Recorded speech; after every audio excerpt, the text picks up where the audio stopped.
All right, here we go. Welcome back to Lifestyle Business. I'm Chris. And I'm Ann. And it would be great if we had our script ready to go. Yeah. Schultz, we're live. Hello and welcome back. We are so grateful to host our guest today, Mary Robinson. She is the founder and executive director of Imagine, a center for coping with loss. And she's going to be here to talk to us about grief management during a time of exponential turmoil, navigating the societal pressures to always be happy when you're dealing with personal trauma, and offer expert guidance on coping with loss and heartache in these turbulent times. Sure is. It's the type of work that got her named a CNN hero. So before we welcome Mary onto the show, and we are so excited to chat with her about everything going on, we thought we would just wrap up our last show here in Mexico. We're going to take a break next week. And we just thought we would share a few observations on how it went. So how's it been for you? Well, Prompt. I was prompting you. It has been good. It has been an interesting couple of weeks. We've been here for 3 weeks now. We'll be here a total of a month.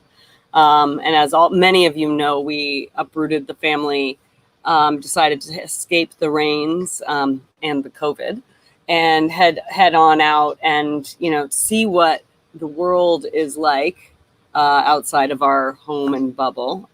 It's still going on, so that's good to know for everyone. I think it's been interesting. I think it's hard to approach doing that when you normally go to places like Mexico for vacation. And so I think the interesting observation that I would have is that it is not a vacation. And so balancing kind of the work expectations, the home expectations, the toddler expectations, actually, it makes it much more complicated than going away for a week and being out there on the beach having fun. And I think we call it, in consulting language, it's like forming, norming, storming, and performing. And I think one of the things that we've seen over the first couple of weeks was like getting into the groove, understanding how we meet all of our obligations, but at the same time, have fun, was a lot harder than I think we expected. Do you think that's fair? Yeah. I mean, there was plenty of storming. There was a lot of storming. At the beginning, not so much now. We found our groove. I think, to be fair and, useful for Mary, is you lost your uncle, who was really like a father figure since your dad passed away that week. And that's just to COVID. Right. So I think that was a hard time to all of a sudden be in a lovely place and be trying to figure it out. So that element didn't. At one point you were like, it's okay, we can have a bad week. Right. But I think, you have that coupled with just also transitioning, and it sounds more glamorous than it is, but we are getting into the groove. And I think, to your point, getting into the groove was interesting. It's often about setting expectations for yourselves, for others, and getting yourself into understanding boundaries. Yeah. Right. It always comes up. Boundaries. They're the worst. We're terrible with boundaries, but it's one of those things where you're like, you know what?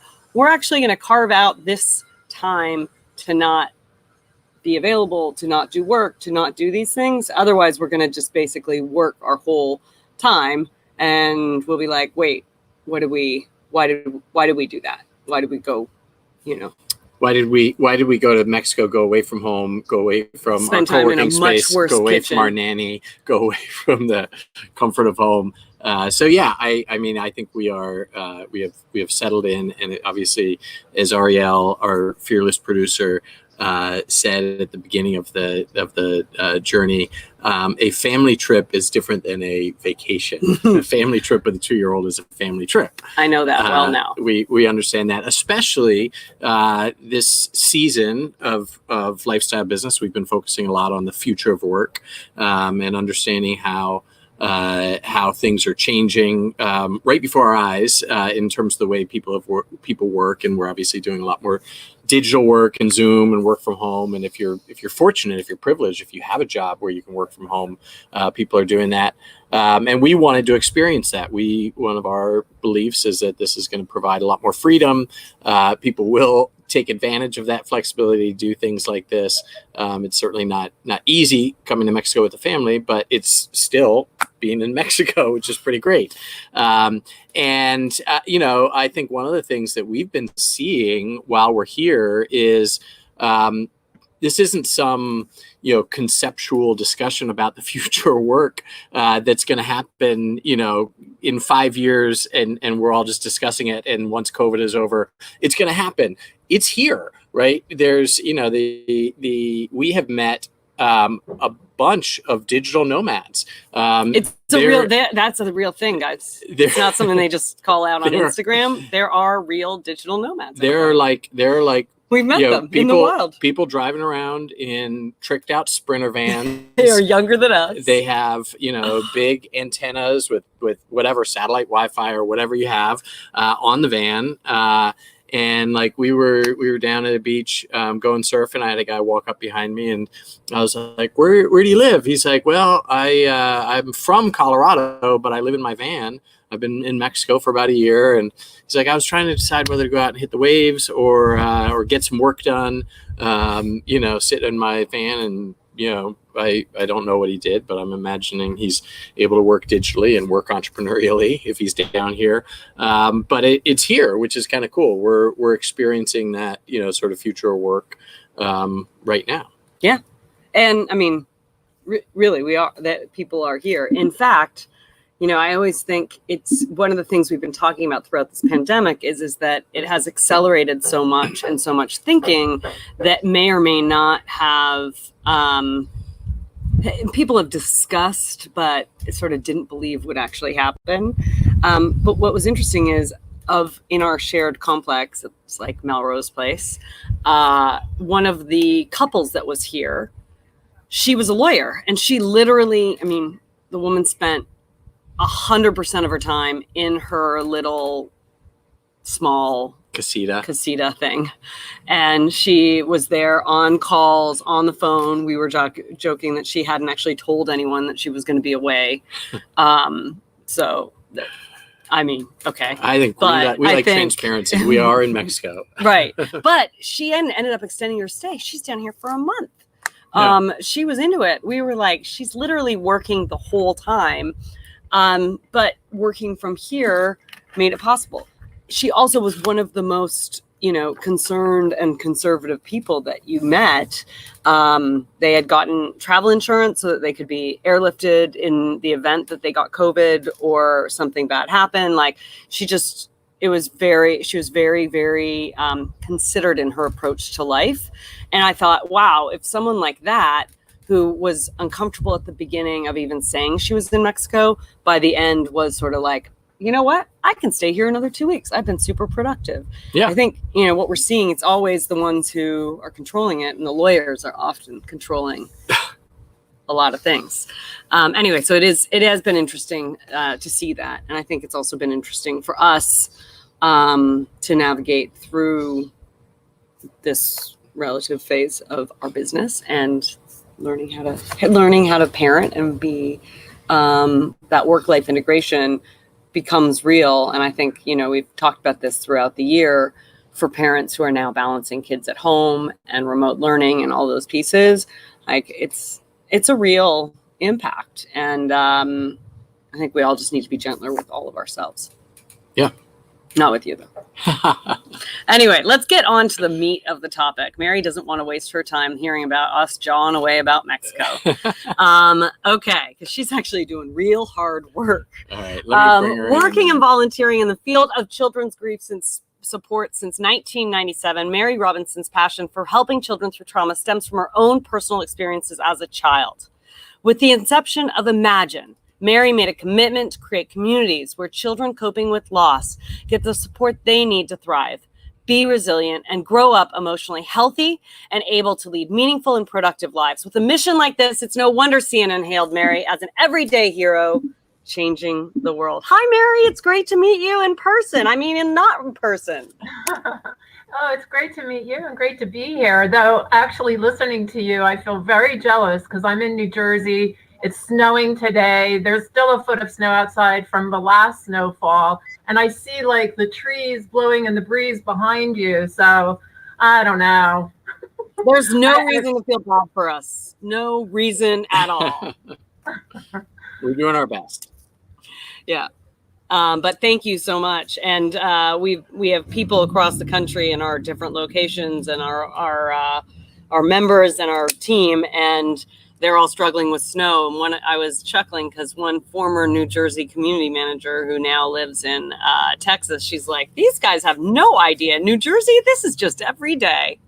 Yeah. So, anyway, yeah. How have you been? It's been a really, personally, I've been very well, and I'm healthy and working, and I have a wonderful basement to work in. And imagine my organization has really been thriving this year. It's a weird thing to say that a grief support organization is thriving, but we've been really fortunate to have incredible support from the community and our donors and our volunteers. And thankfully have a mission that's so relevant right now, so that we're able to be of service to families who are, have had people die due to COVID and are coping with, all types of loss. So, but personally, I'm very well. I have an incredibly fulfilling job. I have no small children here at home that I have to homeschool. So, it's I've been fortunate. Yeah, I mean, I think it is an interesting time right now. Oftentimes, the people who have some of the most intense jobs are, in a way, feeling like they're actually doing their purpose, right? And so the work you're doing, obviously, is so essential and so critical that you're kind of like, how am I shouldn't be, it's not great to say I'm thriving when I'm in grief, but at the same time, it means that you're actually having a huge impact. So what are you seeing out there in the communities that you're serving around COVID and the sort of way kids are experiencing these grief elements? And I'm sure there's grief on the side of, obviously, loss, but I'm hearing from folks, there's a lot of grief and challenge and emotional heartache for kids, just in the loss of being able to be in society and connect with friends, and confusion about the general sort of experience. What are you seeing out there? Right. Well, interesting when COVID first happened and we all moved to a virtual environment. So March 2020, actually before we moved out of our office, we had a staff meeting and we were all talking about, oh my gosh, what's the impact going to be on our programs? How are we going to provide services? And after the staff meeting, I was feeling like, this anxiety in my chest. I kind of had a stomach ache, a headache. I was like, had all these feelings, and my other staff member came in and she was saying the same thing. And I said, you know what? This is grief. We're grieving this upheaval in our lives, in our normal, day to day, where we kind of knew what we were doing every day. And since then, what we've really seen and noticed is, truly a pandemic of grief in our society, because people usually think of grieving or grief as connected to loss due to death. But as human beings, we grieve all types of loss, anything we are attached to, care about, love. If we lose it or it changes, we're going to have grief. And so people are grieving horribly, loss of jobs, mental health challenges, but also that loss of routine and the kids being able to go to school and see their friends and see their teacher and not go to prom or not go to college, the seniors who were graduating. But it's truly a pandemic of grief. And one of the messages that we want to get out there is naming that experience, that we as human beings grieve when we have a loss of any kind, and also to give ourselves permission to have all of our feelings. the beauty of like, sort of spreading this message of this pandemic of grief and putting a name on it is once you name something, you have more power over what to do about it. So instead of being buffeted about by all these internal emotions and feelings and kind of feeling like you're going crazy, or why am I so exhausted, or I can't focus, I can't concentrate, you're grieving.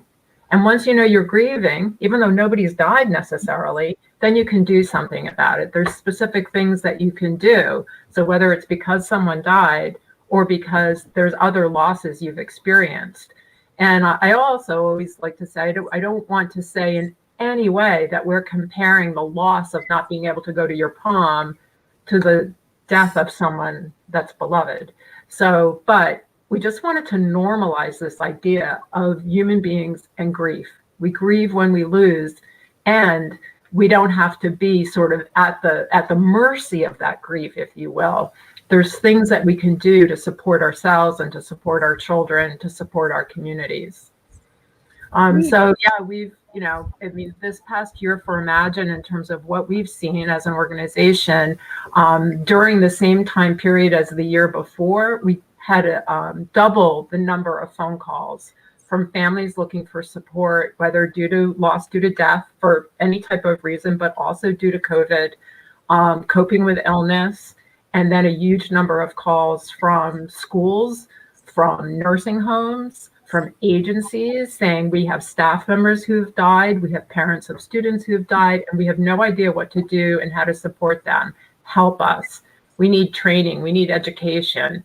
Can you come in and run a support group for our staff that's grieving because one of our longtime beloved staff members just died of COVID? So, yeah, we're seeing such an increase in demand for our services. And the other, and not to say that there's a silver lining, but in our field of children's grief support and grief support, the silver lining is that now we're having a national conversation about grief. Now we're shining a light on this topic, because we live in a death-denying, grief-avoiding society. When people are grieving, we avoid them because we don't know what to say. We're scared. We're uncomfortable. We kind of, so many times people have said, they go the other way in the grocery store when they see me, after a child has died or a spouse has died.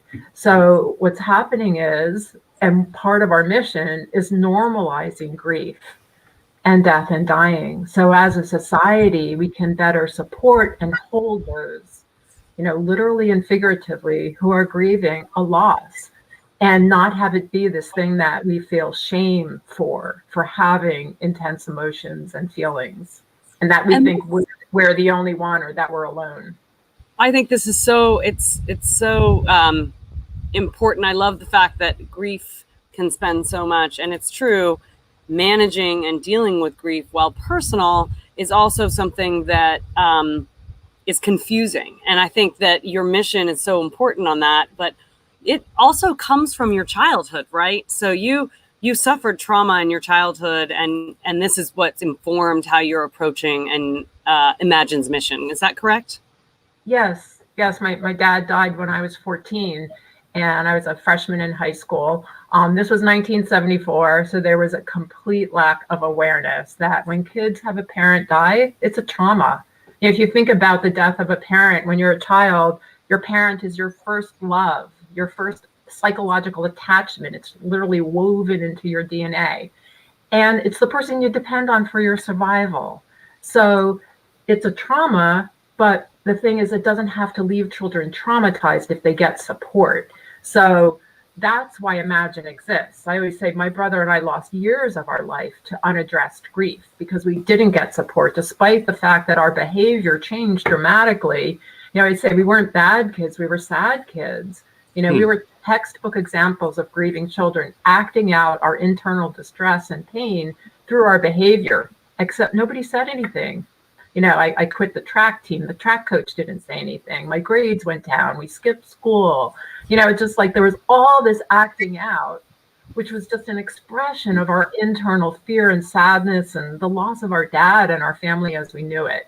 So part of what what I'm really trying to do is raise awareness to help our society become grief informed. And so when you see a change in behavior in a child, that we as the adults in their lives who love them and care for them show up and know to pay attention and knock on the door of their hearts and check in and see how they're doing and find them resources.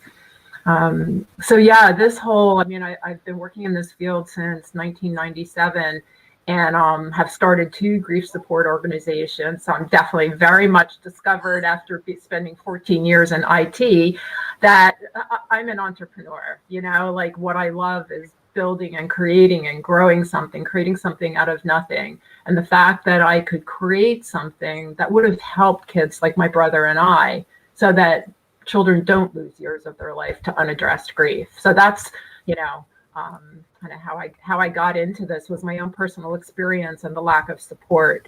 And then learning about what it is that children need and families need when they're grieving. And I went back to school and got my master's degree and went from a computer programmer to running a grief support organization.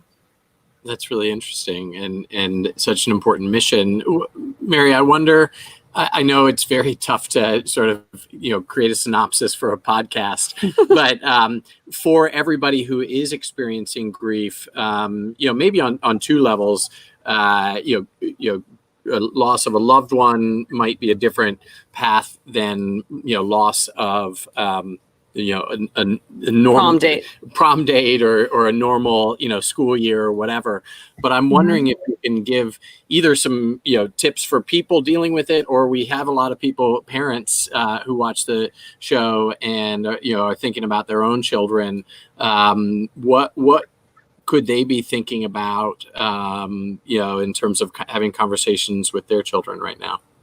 Oh, yeah, great. So no matter what the loss is, I think is acknowledging it is important. Being a role model for your children of talking about your feelings and giving permission to have those feelings. I hear so many people say, well, I have nothing to complain about because, nobody died of COVID in my family or I'm healthy.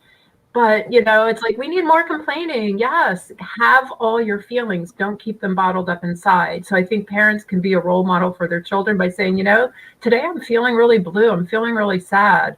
One of the things I do when I'm sad is I kind of write in my journal or I draw. Maybe that's something, we can do together.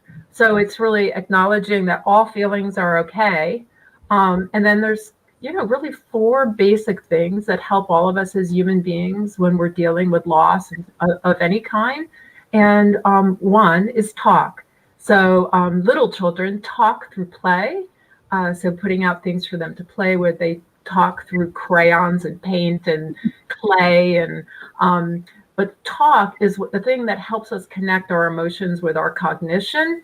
And then it helps us solve problems. It helps us get some sense of, get our feet back on the ground again, instead of being buffeted about by these feelings. So talk and mindfulness. So you can help your children be mindful by just saying, okay, let's, there's breathing techniques you can do. Or you can say, let's name everything yellow that's in the room.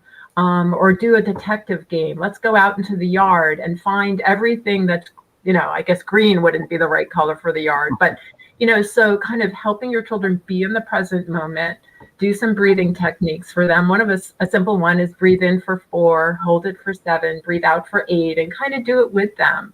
The other thing is movement, get physical. Oh, my kitty cat is here. Get physical. So get them, ride bikes, go hiking in nature, walk around the block, shoot hoops. There's things you can do inside your house. One of the things we do at Imagine in our volcano room is, believe it or not, we have all these old phone books. Pretty soon we're probably going to run out of them. I don't even know if they make phone books anymore. But the kids love to rip up the phone books or catalogs. Part of the thing that goes along with grief and stress during this time is there's this kinetic energy that builds up in our bodies, and we have to get it out. We have to discharge it because it helps us in terms of our health, but it also helps us express ourselves better. So you want to help them discharge that kinetic energy in healthy ways instead of like beating up on their brother or sister. It's like, no, let's go into the volcano room, a corner of the living room where you got some phone books, some bubble wrap to stomp on, maybe some plastic Dixie cups to stomp on, so a pillow to punch. And so getting physical, mindfulness, talk, and I'm going to draw a blank on the other thing, gratitude. So what are the things we can be grateful for today? Being grateful is a really powerful way of kind of turning a switch in your brain and helping you really manage better. So you could be grateful, like we have clean sheets on our bed. We have the most tasty cereal for breakfast this morning. Just name simple things. It doesn't have to be an enormous thing. So mindfulness, movement, talk. You can also talk by journaling. One of the things we give every child who comes to Imagine is a journal, no matter how young. And we explain what that journal is for. And it's for, writing down your feelings, writing down memories of the person who died, writing down what you wish you could tell your mom, who's died. What would you tell her? What do you want her to know?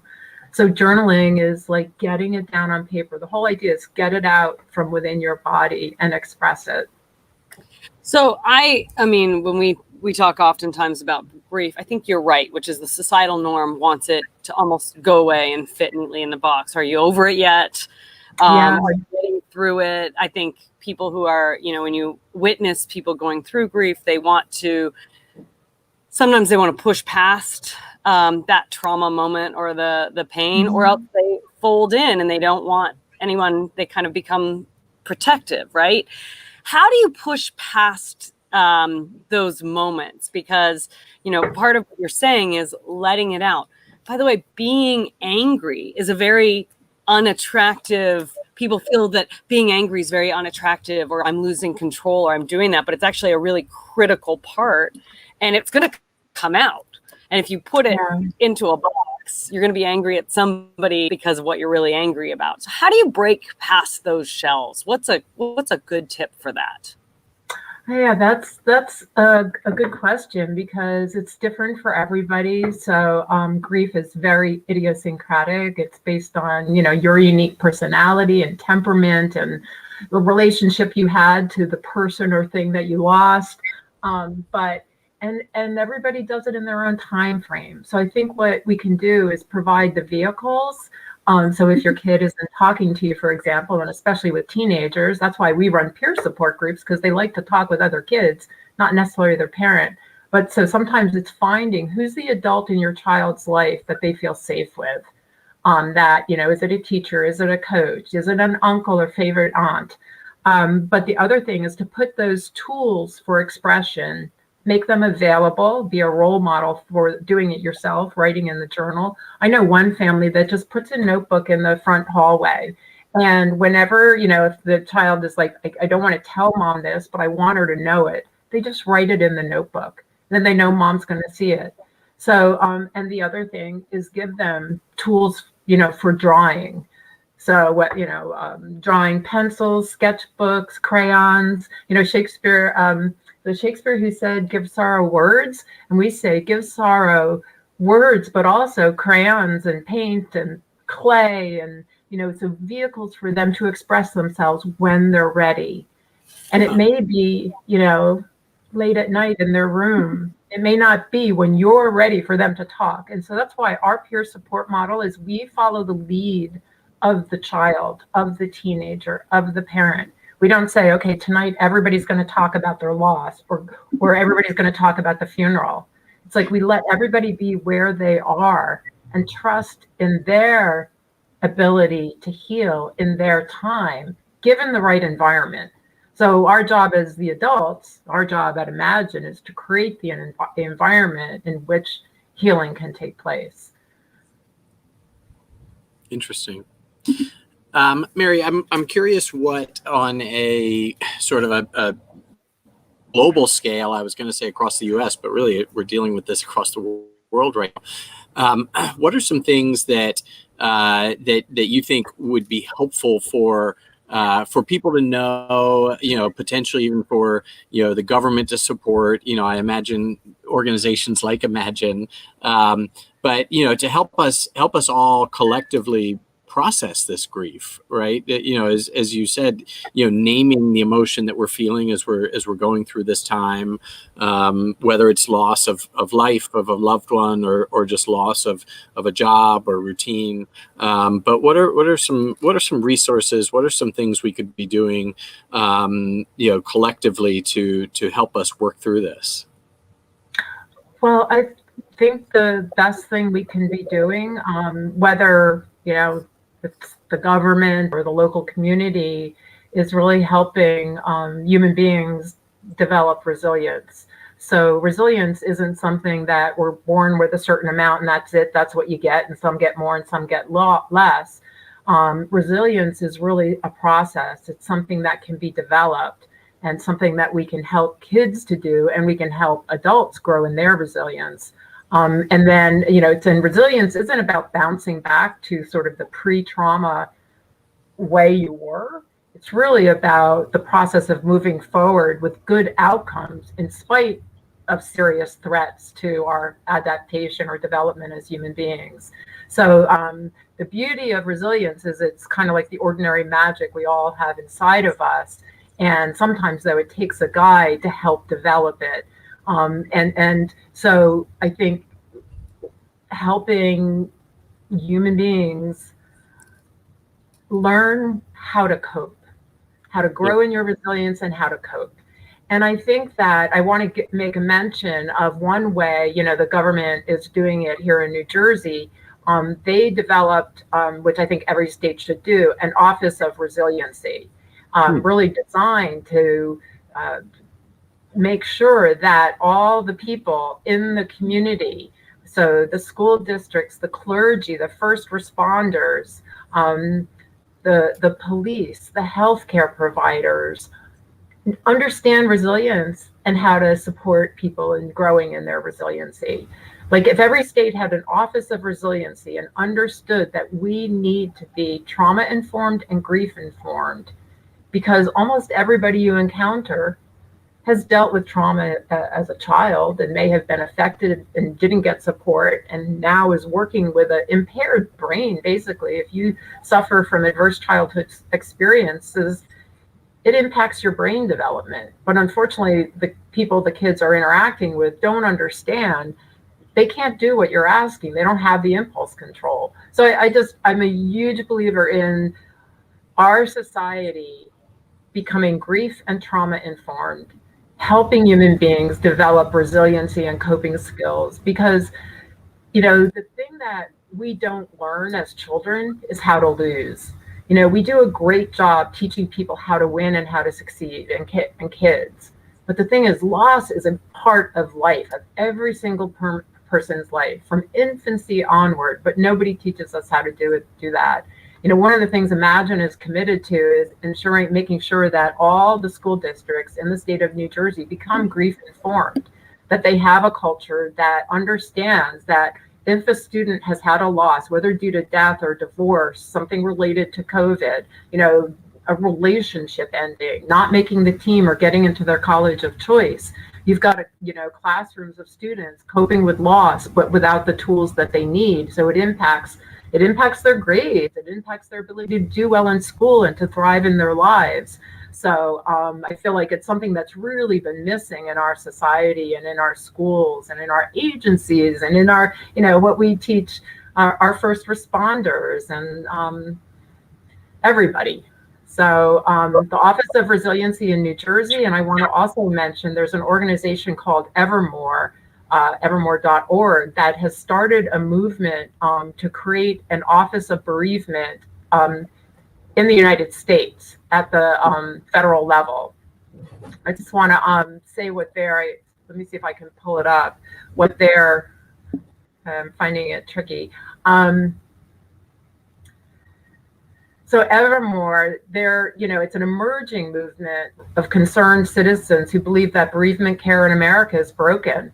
And they're committed, we're committed to an America where all families and professionals have access to care and programs and tools and policies and resources to respond and adjust to loss. Again, it's nothing that we get taught.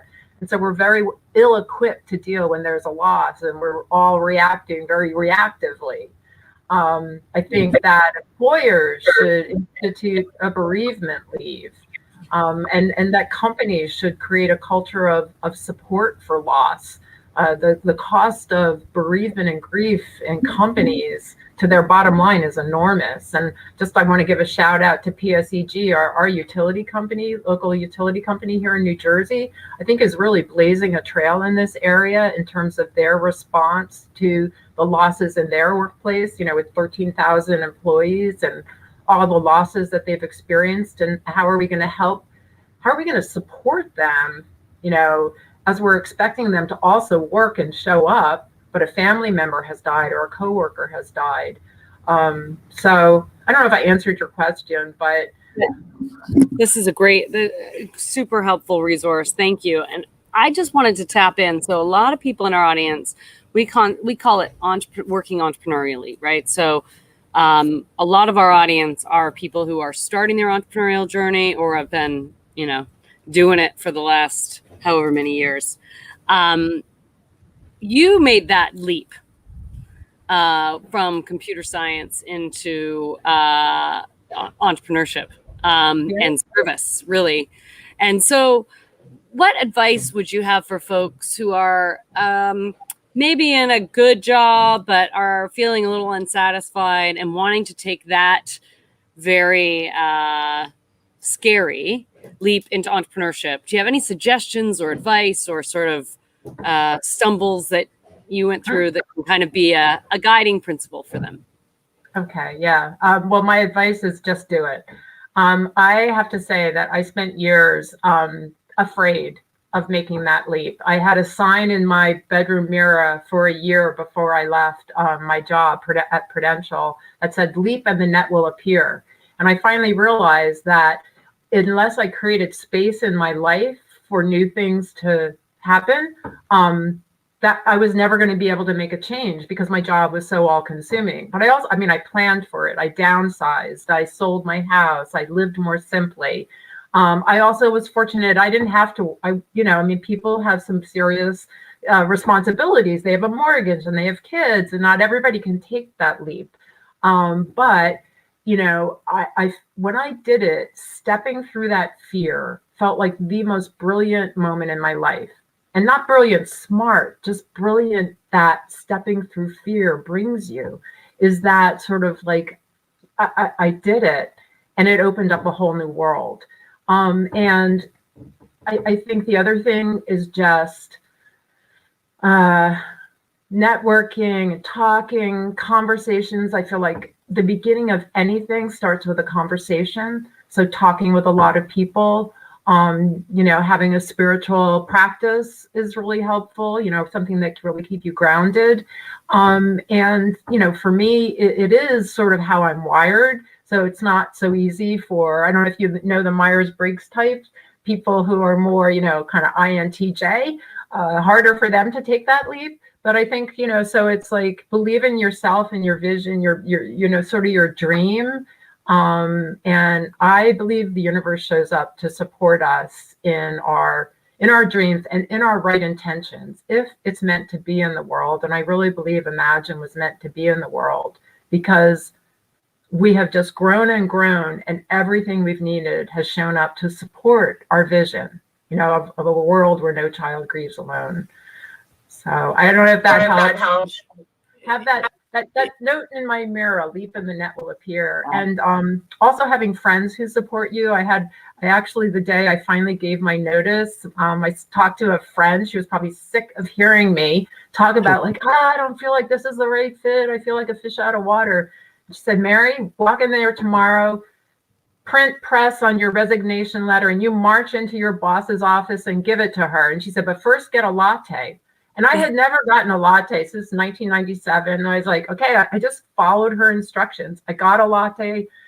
I printed my letter, which I had prepared. And I went in and I so there's kind of no going back at that point. Kind of just take that leap of faith.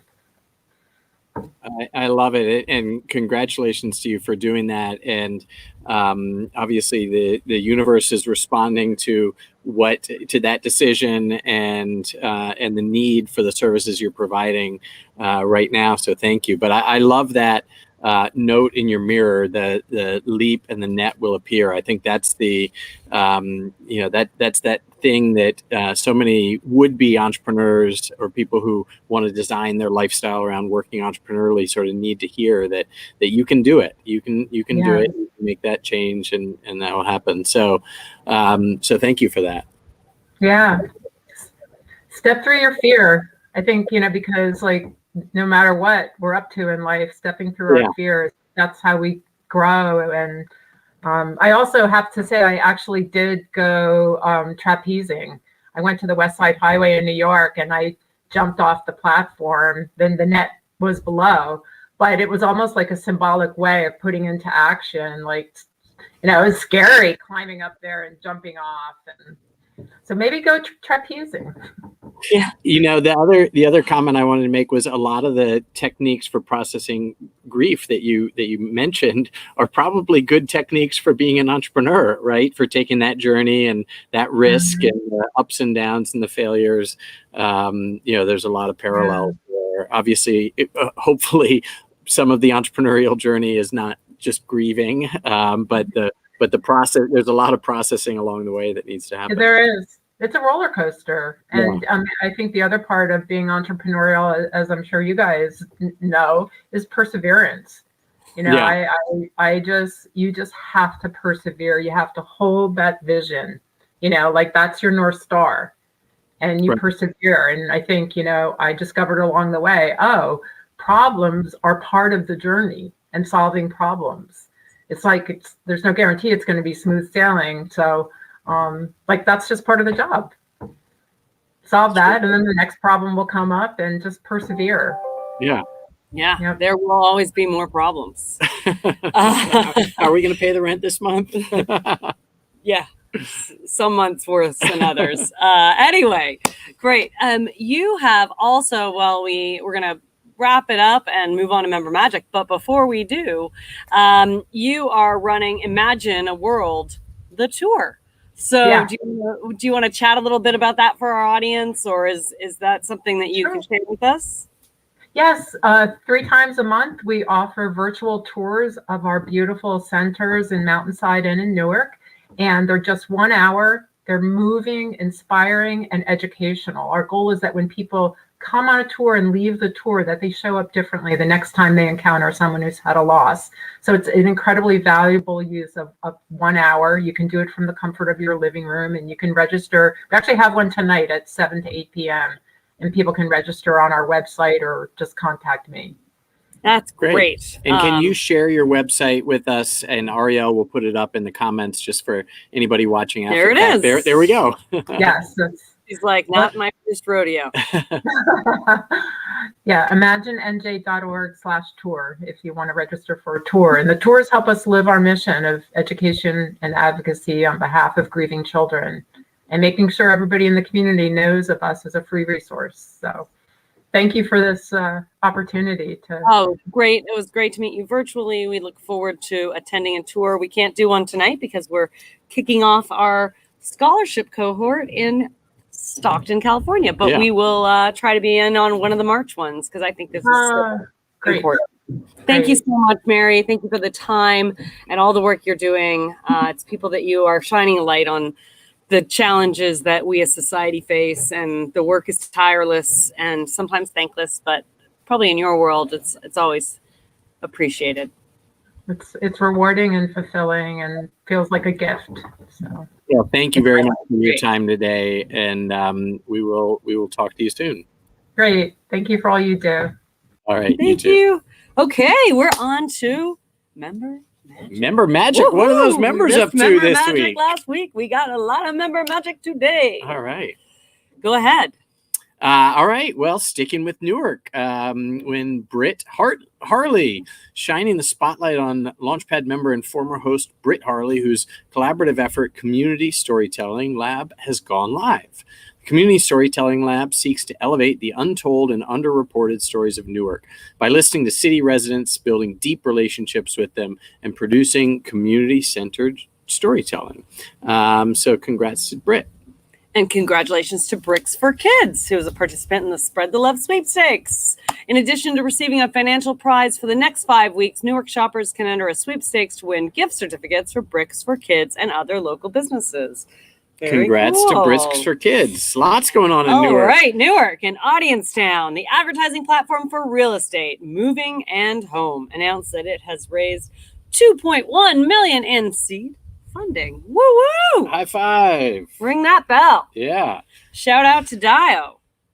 Shout out to Dio. She helped us gather all of this information during a snowstorm where power, gas, and water were all out for her. Wow, what a week for Dio. And it takes a lot for Ariel to emote. She says, seriously, Dio, thank you.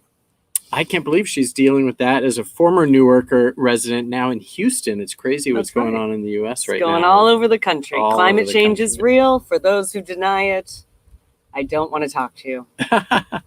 Okay, we are on next week, and we'll be back on off next week. We'll be back March 4th because we are taking a break. We are going to actually enjoy some vacation time before we go back to the U.S.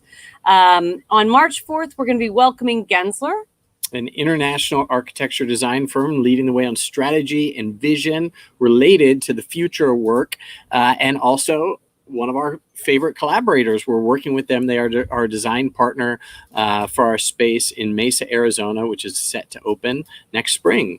That's right. I can't wait. I can't wait for Mesa, and I can't wait to meet with Gensler. They are doing really cool things and have been one of the most awesome partners to work through. You know what we got to do? We got to have some visuals next week. We'll show show some visuals of what the space is looking like. It's going to be awesome. And as always, a quick note, if you want to catch up on all of our past episodes of Lifestyle Business, you can subscribe here. Where's the subscribe button on YouTube? I think it's there. I think it's down subscribe on YouTube or wherever you watch your podcasts, or we are available in podcast format, so we can be right in your ears anytime you want, on demand. Wherever you get your podcast from. Wherever you get your podcast from. Where do you get your podcast from is the real question. Yeah. But thanks for being here. Thanks for the work-life integration and being a great co-host and a great mom and CEO. Gratitudes. Yeah, lots of gratitudes. Show gratitudes today. All right. We will see you in a week and a half. So long, folks.